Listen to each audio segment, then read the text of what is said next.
What's up guys, RussLyman here. In today's video I'm going to show you my custom arcade stick for the original NES. Let's check it out.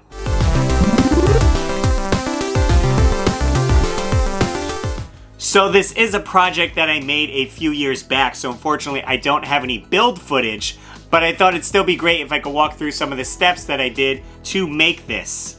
So first thing, it's a box. You just got to build a box to the size that you want. Most arcade sticks are a certain width and length and depth and all that, so you have plenty to play with. This felt good sitting on my knees and playing it, so I went with this style, and I still want to keep that, you know, rectangle shape to mimic the original NES controller here.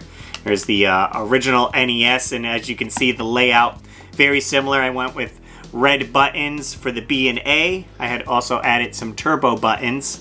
Black for the start and select, and then my regular D-pad here, as well as the artwork that I used on top of it here. You know, it mimics the NES controller. I did add my name, RussLyman, here, and when I was putting it together, I was kind of trying to make a company or something, Power Up Custom, so that was my logo right there. But I made it so you can, you know, switch this out, and it's just covered by a plexiglass top here, and these are little caps that have the screws in, and these pop up essentially, and you can take the screws out and everything, but it adds a cleaner look so you don't see the screw heads essentially.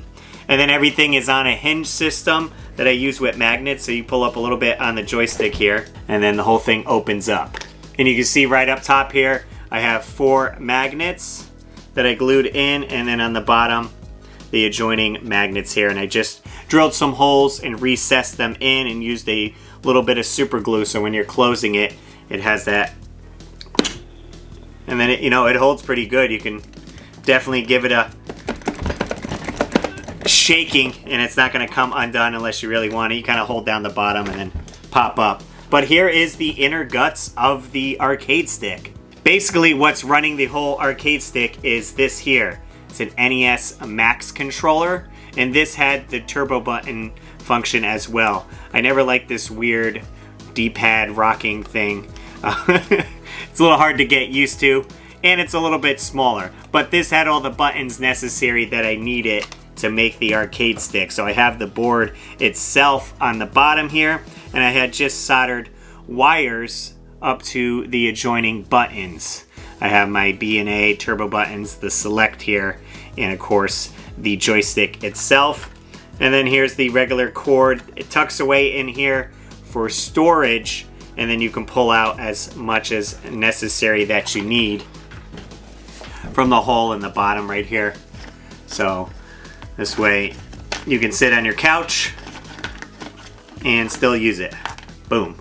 And then when it's not in use, you can just kind of feed it back just so it's self-contained and it doesn't get a tangled mess while you're putting it on the shelf. A couple suggestions that people had told me that maybe you want to add in yours. I was thinking of adding side buttons over here for the pinball games on the NES. You could just split the wire that you're soldering up for the B and A buttons and have it right on the side here. You know, measure where your fingers go, and then you can use it like triggers on a pinball machine. So that's easy enough to add. I could always just drill the holes and add the new buttons, and then that would work. And again, with the buttons, I kind of just got the cheapest ones I think I found on eBay, so I didn't put a lot into the project. But these are always upgradable. You can change them out, you know, get better feedback or whatever. Seems like this B1's sticking.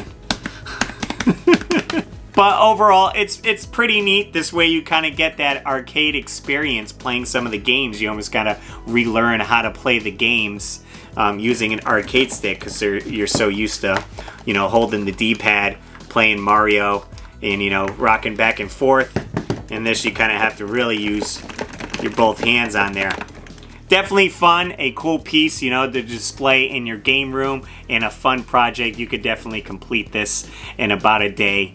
I'll leave a still image picture if you guys are interested on what solder points that I used down here, because it's kind of hard to tell on camera. I'll see if I can get a nice photo, put it on screen for you guys in case you guys wanted to attempt it. It's a little bit easier.